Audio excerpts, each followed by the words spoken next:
the previous, so welcome everyone. This is a memorial for Roger Antonsen. And if there's no questions about who would like to go first, perhaps we should start with Jim Prop. So thank you very much everyone for coming, and Jim, the floor is yours. Hi, thanks for inviting me. I'm going to try to share my screen. Will that work, or do you have to do something first? That should work for you. Okay. Okay. So, see if I can get this to work. So I know Roger from Gathering for Gardener, and we had a number of interests in common, combinatorial games, one-dimensional cellular automata. I want to focus on some unpublished work, but very publication-worthy work, on the two-dimensional cellular automaton that goes back 30 years, but has many amazing properties that really deserve more attention. So let me start by showing a video. I'll restart it. So this is something that has variously been called a virtual ant or a vant or a termite, spelled T-U-R-M-I-T-E. That's a pun on Turing, Alan Turing. It's like a Turing machine with a two-dimensional tape that has different sites, each of which has a given state. And you've got a mobile agent that wanders around in the plane where its path is determined by what it sees, but what it sees gets changed by its motion. So this is a four-state automaton, a four-state planar Turing machine. The states are 0, 1, 2, and 3. When the vant comes to a 0 or a 1, it makes a left turn when it exits the cell. When it sees a 2 or a 3, it makes a right turn. So the rule string for this vant is LLRR. And what happens to the state is the state updates by 1 each time the vant visits the state. So let's see what happens. Maybe too fast to follow the action, but you'll see that it's doing something that's kind of bilaterally symmetric. This does indeed continue forever. Is there a question? I see Saul's moving his hand around. Okay. Yeah, raise your hand if you have a question, or just interrupt me. I was checking the bilateral symmetry. My apologies. Okay. So anyway, Bonimovich and Trubetskoy proved, using some combinatorial stuff I won't get into, that this recurrent bilateral symmetry does happen. More specifically, each time the vant returns to its starting point, the configuration of the colors representing 0, 1, 2, and 3 exhibits that same bilateral symmetry. And the way the proof goes is a kind of turn taking. The reason the configuration of colors is symmetrical is that the vant always travels a symmetrical path. The reason the ant always travels a symmetrical path is because the pattern of the colors is symmetrical. But there's a catch here. This process only continues to hold itself together if the vant never revisits a cell twice, never visits a cell twice in between its excursions from the origin back to itself. And there's some delicate combinatorics there. But so what will this vant do in the long run? Yes, it has to be bilaterally symmetric infinitely often, but does it build any infinite kind of structure where if we rescaled it, we'd see some sort of continuum limit? So let me stop the simulation there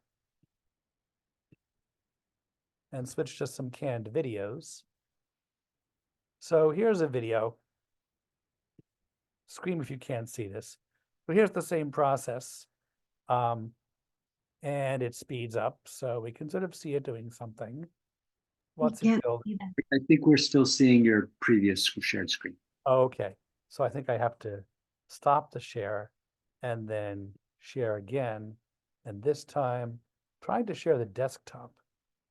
But what I really want to share is, well, let's see if this works. So can you see now the MP4 player? Yeah, we can see that now. Hopefully I won't have to restart sharing each and every time I run the MP4 player. So I apologize for the sort of, there, let's move that out of the way.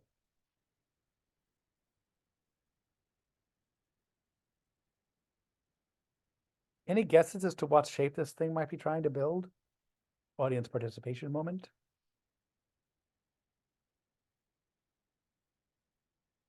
Sort of sort of diamond-y, maybe.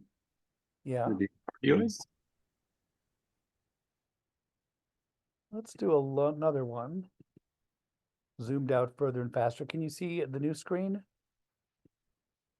So you see the same shape growing? Again, shout if you can't see it.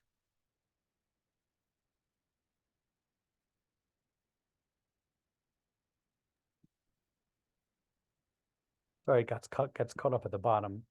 See if I can move the zoom control around. Any guesses now? Sort of a cardioid. Yeah, it's sort of a cardioid. Let's do it, but there's this sort of dimple at the bottom if you look carefully. Let's try an even bigger one. Okay.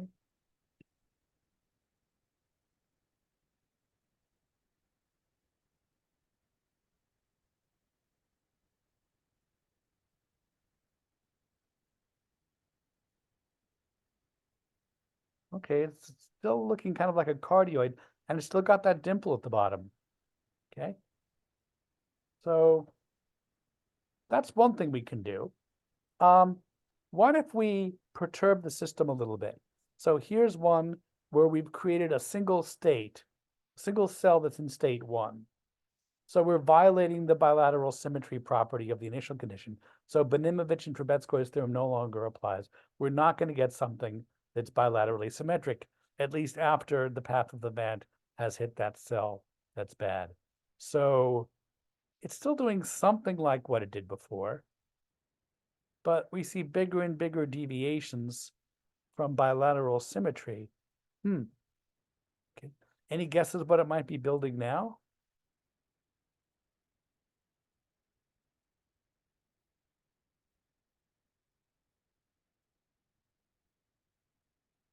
It's a bit rounder. Bit rounder. It looks sort of like an octagon, at least the bottom half. It's kind of octagonal, 2 long straight sides. Let's try a bigger one.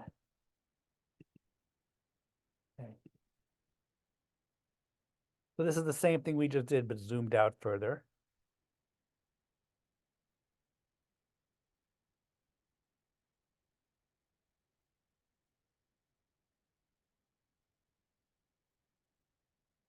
What do you think now?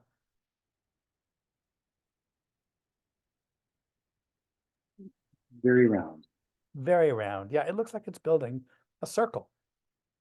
So in fact, these are the only 2 behaviors that one can witness for this kind of cellular automaton. It either builds that kind of weird cardioid, which we dubbed an apple, or it builds a circle, which in this context we call an orange. It appears that only apples and oranges arise from this system. Let's try another experiment. Here's something that kind of looks bilaterally symmetrical. I forget what's wrong with it, but if we try to grow this one out, it violates the assumptions of the Benimovich-Trubetskoy theorem. And it does appear to be building something round.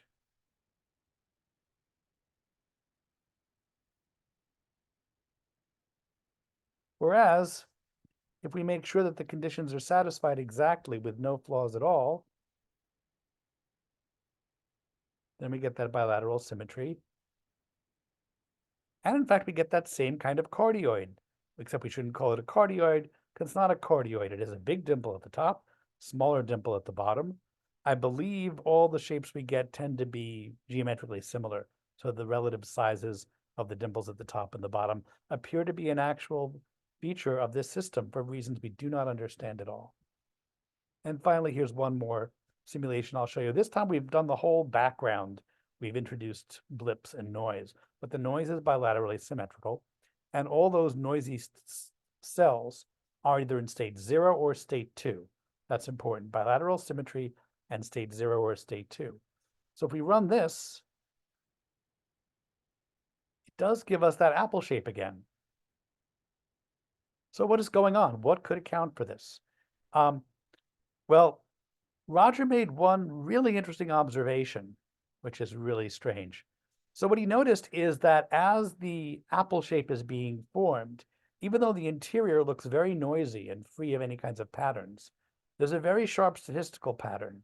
If you were to take a survey of the states of the cells in the interior of this growing apple shape, you would find that almost exactly 1/3 of them are zeros, almost exactly 1/3 of them are twos, and then the rest are split in some inconsistent fashion between ones and threes, where the total number of odd states would again be extremely close to 1/3. So there's something very non-random that's going on in the interior that appears to be part of the infrastructure that's supporting this building of a large-scale structure at the macroscopic level. Jim, you said this is unpublished work of Rogers or yours? Of Rogers. Roger was the one who noticed this 1/3, 1/3, 1/3 property. Will you be And- planning to, is this going to be written up? Or? Well, I was hoping Roger would do that, but now I think Tim and I and maybe some other folks really should get this out there so that people get to work on this. Because, I've avoided a lot of work in cellular automaton theory because I like proving things. And cellular automaton theory is just too hard to prove the kind of satisfying theorems that I like proving that things converge to circles. Those of you who know my work know I like doing results of that kind. But this is something really bizarre, where it either builds a circle or it builds a shape we don't even understand. So even if we can't prove theorems about it yet, I'm convinced that results this striking deserve a wider audience. So you guys should hold me to this. In the next 5 years, I should do some sort of work with Tim or others, at least to explain what the phenomena are, even if we can't prove any new theorems about it. And I apologize if I went over time. Thank you very much. Okay. So maybe I should just say what the planned order is. I believe that the order I have written down is Laura Tallman, then Edmund Harris, then Sigurd Kietelsen, Lars Tivaito, Aaron Abrams, and I apologize for mispronouncing names. If people would like to go in a different order, then just tell me on the chat. But with that said, Laura is the next on the list. Thank you, Jim.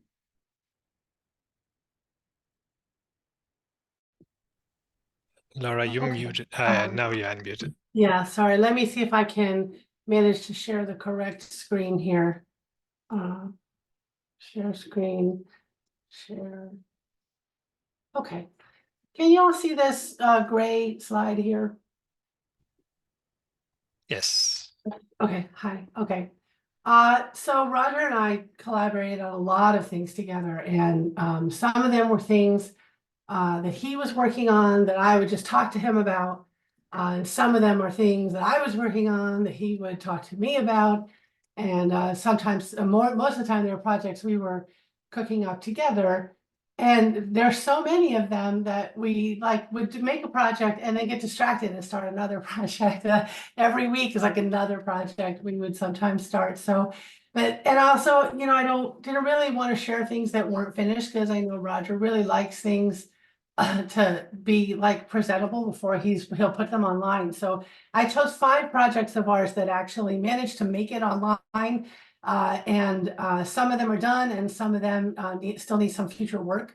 And I don't want to take a lot of time. I just wanted to just show you the breadth of things that Roger did even with me. Even just with me, it was a huge breadth of things, right? I'm excited to see what everybody says in this talk. So if you look at this screen here, there's a web link at the very bottom, bit.ly/Antonsen Tallman. And if you go to that website, it's this Google slide. And then in this Google slide, there are 5 pictures, and each of them is a link that you can explore at your leisure. But I'm just going to show you what they are. Okay, so this first one here, back in 2019, when we were at Illustrating Math this semester, we worked on a project where we were thinking about these peg jumping games and optimal solutions to peg jumping games, and had the idea to create these 3-dimensional sculptures. I'll go to right here, where at each level, the sculpture is a game state. And so at the top, you only have 1 peg. So then, you're at the end, you can sort of see, if you can see my mouse, 1 peg jumping over another and removing it, right? Just like in the peg jumping game. And if you go all the way to the bottom of this page here, this one is actually a photograph. So, if we worked on this peg jumping problem and we planned to write a paper about it, but then we got distracted by other things. And but we ended up spending most of our time writing Python that would take the data we had and put it into Rhino so that we could make a 3D printable physical model. And then we had that model physically 3D printed and photographed it. So this is a photograph, not a render, which I think is really cool. And this page is just part of the Illustrating Math website from that semester. So that's the first one. The second one is when we left Illustrating Math that semester, like on the last day we're there, we decided that we were going to start a company. And this is our company that we started, and it didn't really go anywhere because the pandemic, if you remember, happened right after that. So while I was there, I was taking these surface design classes, which tell you like people make designs to put on lunch boxes and bed sheets and, you know, shirt cloth and wallpaper. And we had this idea that we were going to do this stealth outreach by getting math into all these home everyday products. And so I was sort of working on the business end of it, like how do you actually do that? And he was like, of course, a pattern machine. So we thought that would be really great. And so we put this website together and tried to make ourselves look like as fancy as possible so that like people would be willing to take these cool mathematical things.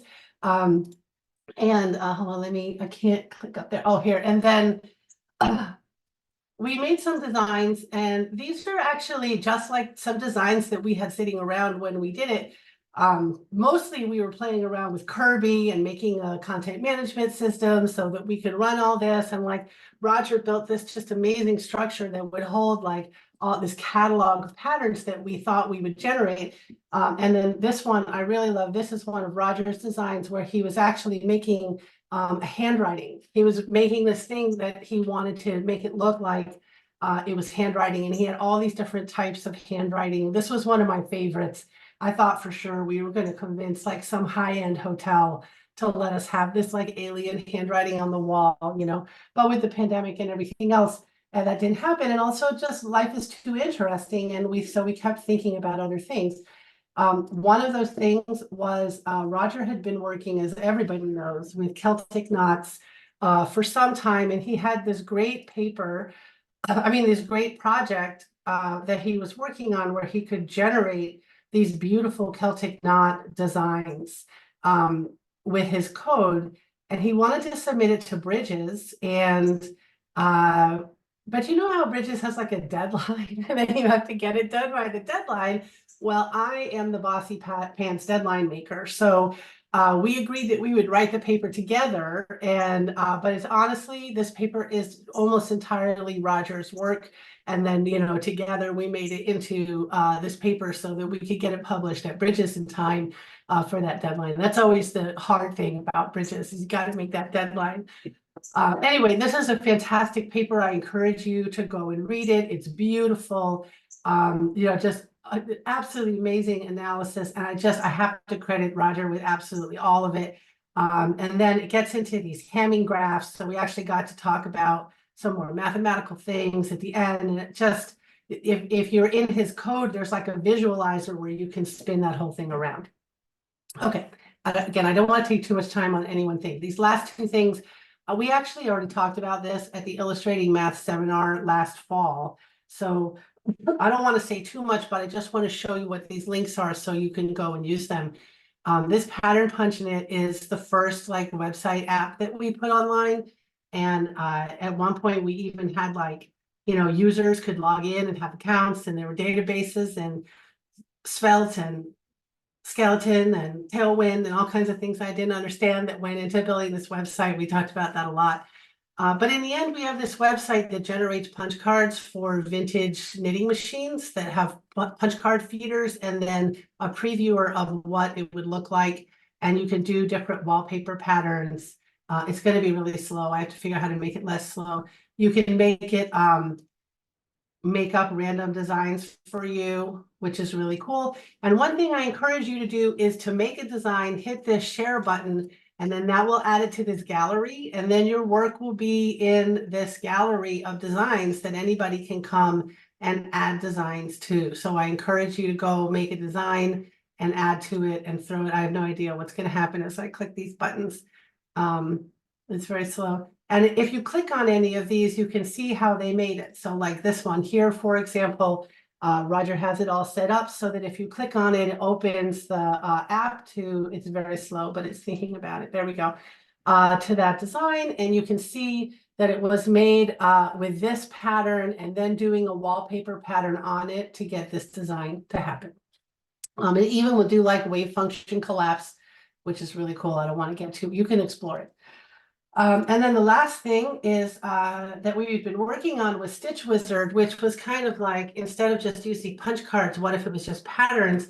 And we were moving towards making something that I think eventually would have been called Pattern Wizard, where you're not actually just doing this for Stitch related things anymore. We had already built in different ways to have different patterning on here. And this is, I'm actually really surprised that we put this online because it is not done at all, but you should enjoy looking at it. And I'll just show you Roger's favorite thing, which is that he wrote in here the ability to play the game of life, which for knitting is like ridiculous. Like this is, it's a hard thing to capture in knitting. And I think I also have to put a wallpaper, and I have to put the wallpaper first. I'm trying to remember how we stumbled on this just by accident, but he was so amused by it that if you animate that particular wallpaper pattern of gliders, none of them run into each other. And so you get this pattern where the gliders don't ever hit each other, which was really great. He made a whole bunch of GIFs about this. The joke is you would have to knit like 1,000 sweaters to show this pattern, right? Because you have it over time. So it's like not really practical for knitting, but eventually, you know, this will be maybe a pattern wizard. I hope to try to figure out how to learn enough to move forward on this alone or with someone else's help. I'm not really sure what's going to happen. I know Lars is kind enough to talk with me next week about how to even get started with that, but perhaps that'll happen in the future. Thank you very much, Laura. Yeah, thanks. That's all. Edmund, Let I me talk. believe you're. Sorry, I went over. No.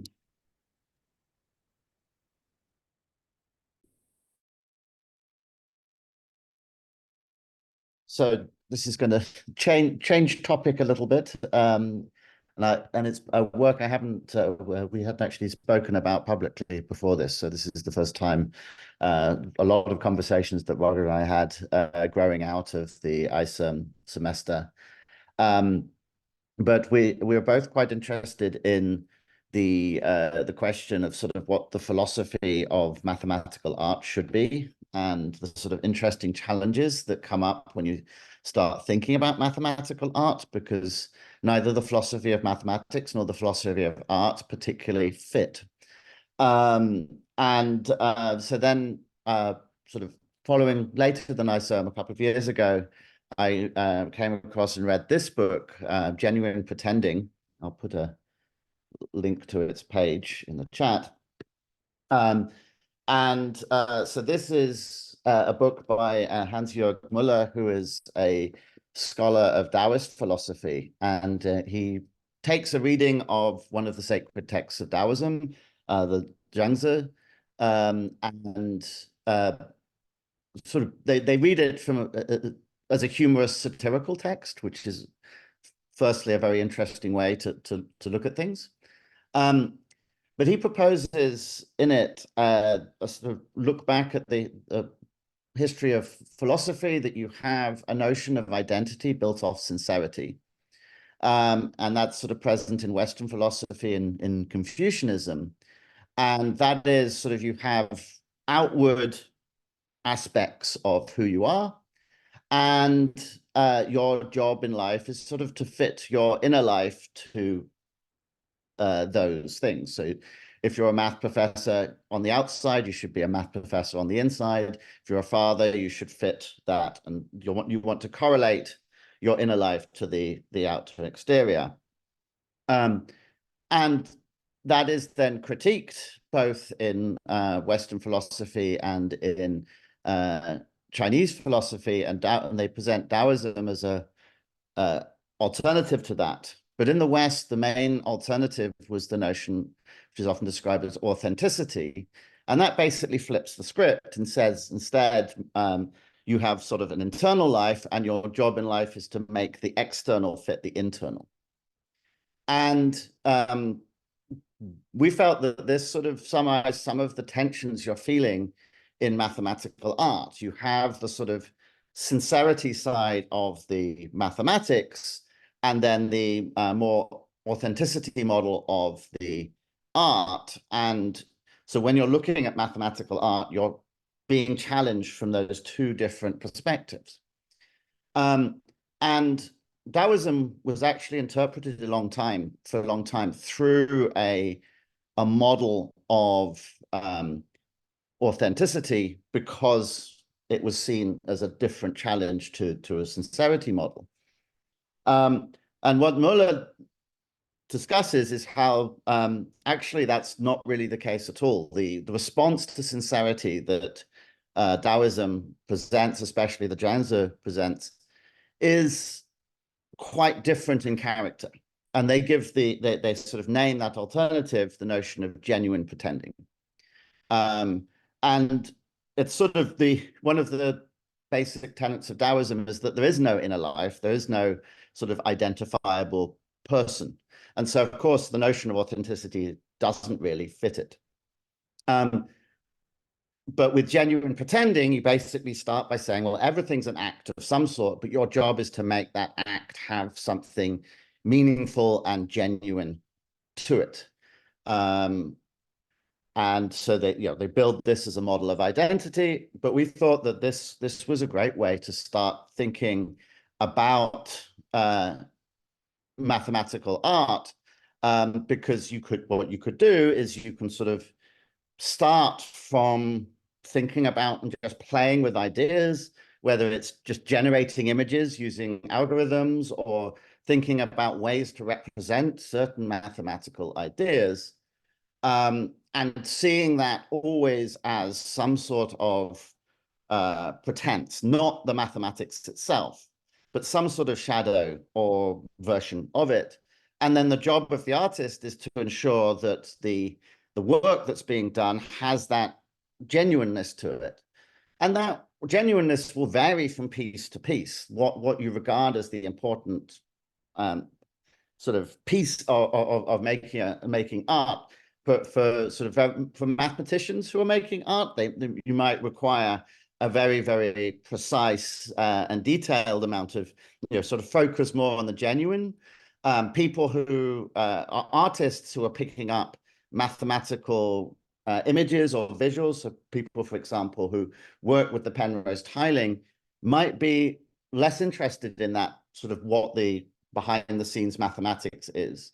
And this gives a framework where you've got the flexibility to sort of move between those things without notions of sort of what makes correctness or not. You can sort of evaluate and say, when is the pretense ungenuine? When is there something that's really wrong about the mathematics? And is that an issue for a particular artwork? So I now have the task of finishing writing this stuff up and hopefully getting some more concrete examples that I don't have time to go into today, but hopefully that was interesting. And it was an example, I think, of Roger's more philosophical side. So thank you for listening. Edmund, thank you very much. Next is Seward, and I apologize for mispronouncing names. Yes, hello. Yeah, my name is Sigurd Kittelsen. Yeah, Roger was my lecturer some 10 years ago or something, and last 1 or 2 years he functioned as my supervisor.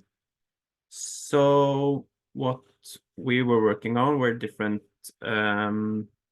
impartial games, and I can show different games, but I chose a game called Silver Coinage. It's not our game. It's an old Conway game.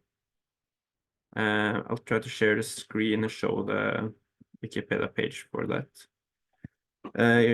You can all see this Wikipedia page, right? Yeah. So I'll quickly describe the rules. Yeah, it's a two-player impartial game, so the players alternate by picking any positive integer, and a legal move has to not be able to be a sum of any different any of the previously mentioned numbers. So for example, if you start with 2, then all even numbers are now illegal because it can be written as a sum of 2s. And if you then, the next player says 3, then it turns out any number can be written as a sum of some 2s and 3s. So the starting player has to name 1, and then you lose, because that's the rule, because we're playing misere play, which means the player who makes the last move loses. And there are some results, and there are a lot of unknowns. So in just 1 or 2 days, Roger, on my request, put together this website, and you can probably share the link. So you can try, for example, if we press 2 and then 3, then every number is illegal. Here we just removed the number 1 because it's like checkmate in 1 if you play this. Yeah, so I want to say we have no contribution in form of like results on silver coinage. Here the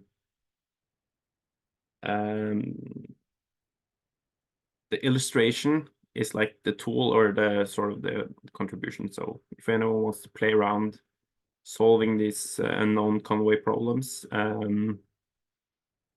I think he actually promised, yeah, he offered like money prize. I don't know if it's still out there, who's going to pay him, but then you can use this this tool. So yeah, one thing that is known is if you play a prime number, then like you can see here, 10, 15, all are illegal. And then if the next player has to choose something, for example, 16.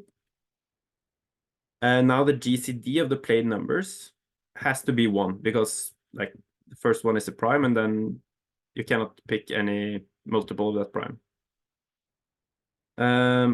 And if the GCD is now 1, and in this specific case here, when we start with the prime, the next player has to play anything. Then you end up with a situation where there is one number which is the highest possible number to play. And that is always a minus 1 times b minus 1. If a and b are the first two played numbers, a minus 1 times b minus 1 minus 1. That's the formula. And that's due to a theorem by Sylvester, which names the whole game, which makes it like interesting and playable. And now it's a special situation where every other legal move would rule out this largest number, 59. I can try to put hover mode. Then I can hover over, and you can see the gray ones are those who would be eliminated. And all smaller numbers would now eliminate 59. And therefore, this position wins for the player who is next to move, because he can either play 59, and then I should actually explain this the other way around. Either one of the moves smaller than 59 wins, and then you play that move and eliminate 59. If all lower numbers than 59 lose, then you play 59, and then you give the opponent a losing position. So you can play around here and test out these theorems. Because of this, all prime numbers win. In the first move, it's just a win using this non-constructed proof. So you don't know how to win, but you know that you have a winning position. If you choose a number that has a large prime in it, for example, and when I say large prime, I'm excluding 2 and 3 because 2 loses to 3.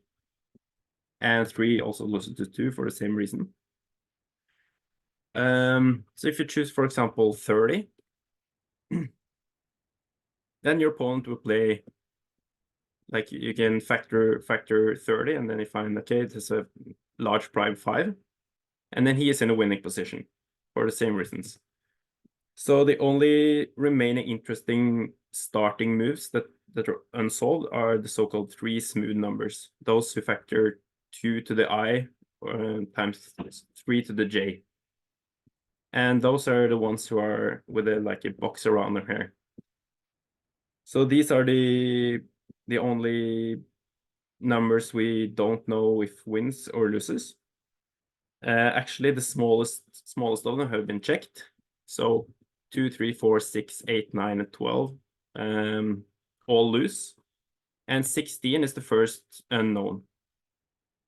So yeah, this is the open question for $1,000. Does 16 win or not? Yeah, and how do you do this? I have no idea, but how do you do this without this tool? I don't know, but it could help. Yeah, so yeah, this just shows some of Roger's diversities. Thank you very much. Yeah. I believe that Lars is next. Yeah, hello. So should I share my screen? Let me know if, just write in the chat if anything is missing, or if you can't hear me or something. So I also knew Roger. He was first my lecturer when, like, roughly the same time as Sigurd, who just spoke. And me and Sigurd, we were TAs together in his course the following year. And after that, I've gotten to know Roger better and better, and then we started to at some point teach the course together. And so I thought I wanted to show you a little bit of his book, which is called Logical Methods. So Logical Methods is on the art of thinking abstractly and mathematically. And I think this book really captures a lot of Roger's kind of approach to thinking. And I say that pretty broadly. So I have just a couple of pages bookmarked here where I'm just going to show you a few pages of the book. And so here in the preface, you'll find a description of how these chapters fit together. And so there's sort of everything in this book is very carefully planned out. And so here we have, we started chapter 0, and which is on this very general thinking abstractly and mathematically. Then we go into set theory, and after that we go into logic. And so we have some propositional logic, and so I'm not going to go through the entire book here, but at some point we learn about proofs, and when we learn about proof, we can, that really opens up a lot of things, and so the rest of the book is all dependent on being able to prove things. And then fundamental concepts. Here we have relations, functions, more set theory, and inductively defined sets and recursively defined functions. And then when you've sort of gotten this, your fundamentals, and you've gotten your logic, then we're able to just have fun with equivalence classes and combinatorics and linear algebra. No, not linear. I meant abstract algebra. Sorry. Graphs, and then finally we have some natural deduction, which is when you take a proof and turn it into a syntactic structure. And so I'll just continue showing you a couple of pages of the book so we can just appreciate the beauty of it. So this is like the first proper page of the book. And I really like that there's a question mark on the very first page, just asking, so there's a pattern. And for Roger, mathematics was fundamentally about patterns. And so, yeah.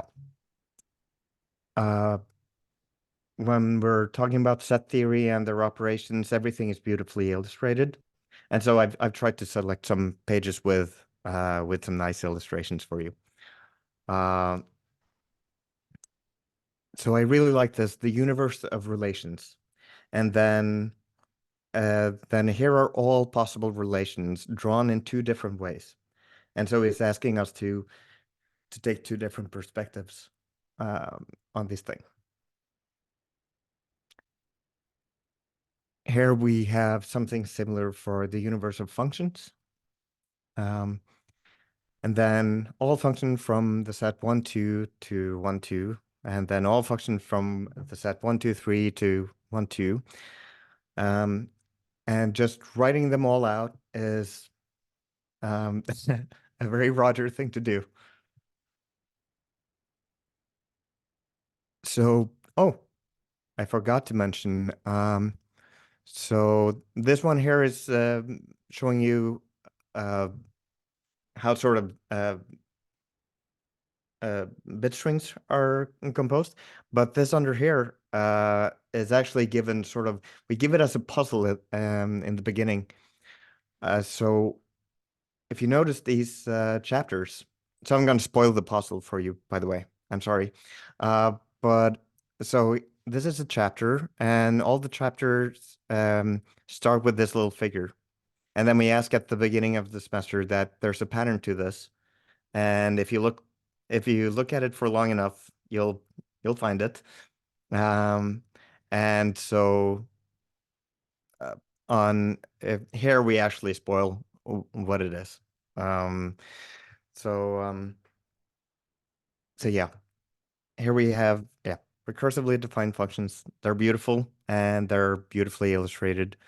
And then and throughout the book there are digressions for Roger when he couldn't sort of find a way to put this into like something that he wanted to put on the exam. He put it in the digression, just saying like, look at this. You should at least have heard of it. And so here we have the Fibonacci numbers. Then there's mathematical induction, and really does the mathematical induction. He illustrates it really nicely, so your way into it isn't all numbers, which I think helps for our students who are not particularly fond of math before taking this course. And yeah, we have some first order logic and so on. So I'll just skip through here so that I don't go too far over my time. So I think that was all that I wanted to show. And yeah, I have a lot more to say, but I think I'm going to stop there. So thank you for listening, and thank you very much for the other speakers. It's really great to be here. So thank you. Thank you, Lars. Aaron, I believe, is next.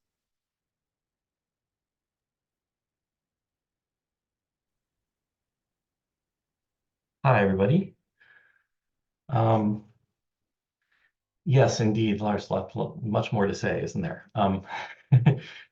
Thanks to everybody for being here. Thank you all for being here. Thanks to Saul and Martin for taking charge of this session. Thanks most of all to Roger for all that he's given all of us. I just wanted to share with you one project that he and I were working on for a very long time. And I think we both wondered if it would ever end, sort of in a good way, because we just kept expanding and expanding. So this is a project about configuration spaces, and I'm just going to show it to you here, if I can do that. Okay, so I hope you can see that. this is a graph, and this is a project about configuration spaces. So I'll tell you, I'll tell you what that is. But I just want to say, there's these nodes have numbers, and by the way, there's some robots on these graphs that you can put there, and you can move them around. I've been looking for a way to visualize configuration spaces of this type for a long time, and I baited Roger into it. I showed him some cool pictures, and what I thought they were cool pictures, and he said, "Oh, cool, what is that?" And that's when I knew I had a foot in the door. And I said, "Well, this is a configuration space. I want to visualize these things." And he said, "Oh, great. What's a configuration space?" So I told him, we talked about that for a little while. And by the end of our conversation, he said, "Great, I think we should use P5." And I said, "Okay, what's P5?" So then he told me about that for a while, and we were off to the races. So this is again, this is a graph. There are robots that live on this graph. And if you want to keep track of the configuration space is sort of the set of kind of all possible configurations of where the robots can be. So there's a rule here that the robots aren't allowed to crash into each other. And so you can see when I click on the red robot, it shows me where the red robot is allowed to move. And just to be extra safe, if the black robot is here, the red robot is not allowed to move at all. So I'm clicking now, you can't tell, but I'm clicking and trying to move the red robot, and it won't move because the black is sort of using up this node here. So anyway, so there's a configuration space associated to this, and it looks like this. And what's happening here is if you put the numbers back, these things are labeled 0, 1, 2, and 3. And in the configuration space, each node has 2 labels. So 3, 0 means that the red robot is on number 3 and the black robot is on number 0. So this dot here represents the configuration, which you can also move around. And when you move the configuration, notice that the robots are moving. So I'm dragging this orange thing around the outside, and that's what's happening to the robots. And you can also drag the robots, and the orange thing moves. And this was my big dream, was to have this sort of interactivity in both directions, so that you could control the robots and see what happens to the configuration, or you could control the configuration and see what happens to the robots. But of course, when Roger gets involved, things get just totally out of hand. And so there's all these different parameters. He had so many ideas. He was so full of ideas. And by the way, I asked a lot of people about this project, and I got a lot of advice, like, "Oh, I think you can do that, and yeah, maybe you'd want to do it this way, and maybe you'd want to, or actually, I don't know how to do that." Or I got various different responses, but the response I got from Roger was, "Let's do it." And he just loved to bring ideas to life. And so he had all these ideas. We were trying to figure out sort of the best way to, whoops, that may have flown away. We were always trying to figure out kind of the best way to display these things. And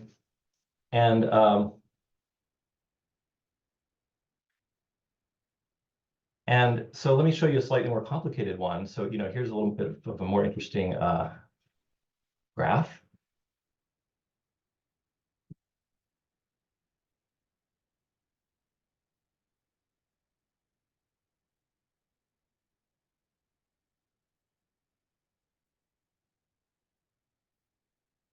Okay, sorry about this. My clicker is no longer working. I just refreshed, but it's still not working. I might have a memory problem. Anyway, I certainly have a memory problem. I think my computer might also. The point here is that there's like a lot of different sort of options here, and you can change the forces around. You can see these things kind of springing around. This is all driven by physics that Roger programmed into here, and there's many, many, many different options.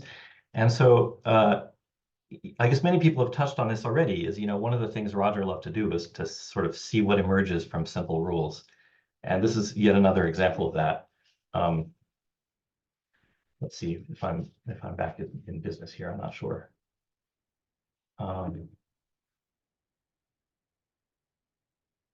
Okay, sorry for the technical difficulties. Aaron, we can Anyway, post the link and people can play with the web page. Sure. Yeah. In fact, I was just going to say, in the spirit of the show and ask, like one of the things that was slowing us down from completing this project is we kept adding more features. And I'd really be interested to hear if people have ideas for features, if you're interested in exploring how configuration spaces work. Another thing we were going to do, which we didn't get to do, is, of course, Roger loved to make galleries. You've seen so many of his galleries, and he wanted to make a gallery of just all of these things.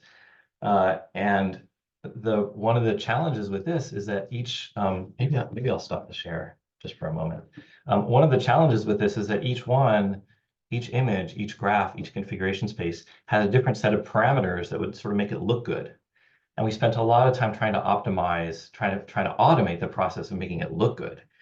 And that proved to be very difficult. We didn't know how to make it look good. So there's a math question here, which is, if you have one of these objects that you can draw in three-dimensional space, how do you actually draw it in three-dimensional space? Some of these, I was going to show you an example. And I'm going to try one more time, but if it doesn't work, I'm going to give up. Some of these produce things that I know can be drawn in space, but the app produces something that self-intersects itself, right? So it's not embedded in space. And we found ways to tweak the physics and tweak the parameters and make it look just how we want it to look, but we couldn't figure out a way to optimize that. So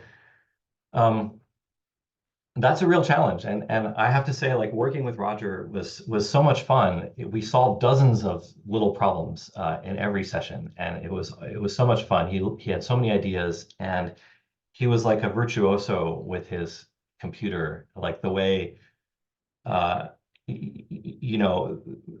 the way a professional musician can pick up any instrument and music flows out of it.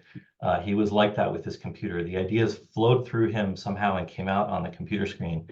And it was magical, and it was amazing to work with him. And I learned a tremendous amount from working with him. And we really, I brought him this project, but we really had joint ownership of this. He was the master coder, and I contributed some mathematical ideas, and we were always just both solving problems, little problems and big, medium problems and big problems. And it was such a delight to do that with him. I just want to end actually by sharing some things that I had nothing to do with. These are things that are part of Roger's sketchbook that he left, and I wanted to thank especially Gwen, and if you're there, and Kelly, if you're there, and Laura, and anyone who helped convince Roger to share these things, because I think they're just so wonderful. They're so these are sketches. He called them sketches, and they're mysterious, and they're beautiful, and they're quirky, and they're joyful. And I just want to share a couple very quickly. And again, I had nothing to do with these. This is all Roger. Maybe this one, maybe people have seen. I think it's on his website. And it's one of these things that sort of seems simple on the surface, and the more you look at it, the more you realize maybe it's not so simple. But it's playful and it's delightful. And here's another sort of a play on the yin yang. I just was going through with my friend Becky, who's here. Thank you, Becky, for being here. I was going through this sketchbook and sort of looking at some of the things that I thought that sort of struck a chord with me for whatever reason. And there's a bounty to be played with and explored. He left us. Sorry, I guess I have to stop and restart. I have two more.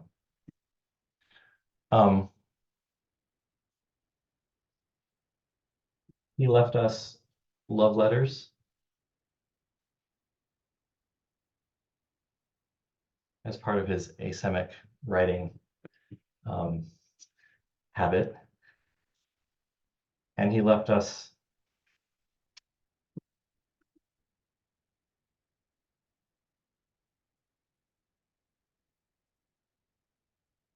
a self-portrait as part of his recursion habit. And I just find these things absolutely delightful, and there's so many more. And I thank Roger for allowing us to share in these things and to leave these for us to enjoy in his absence. And that's all I have. Thank you very much. Thank you, Aaron.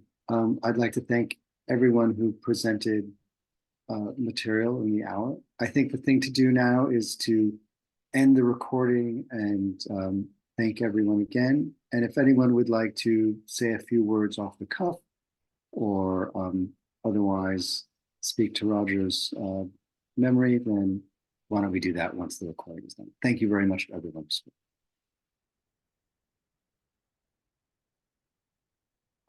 Martin.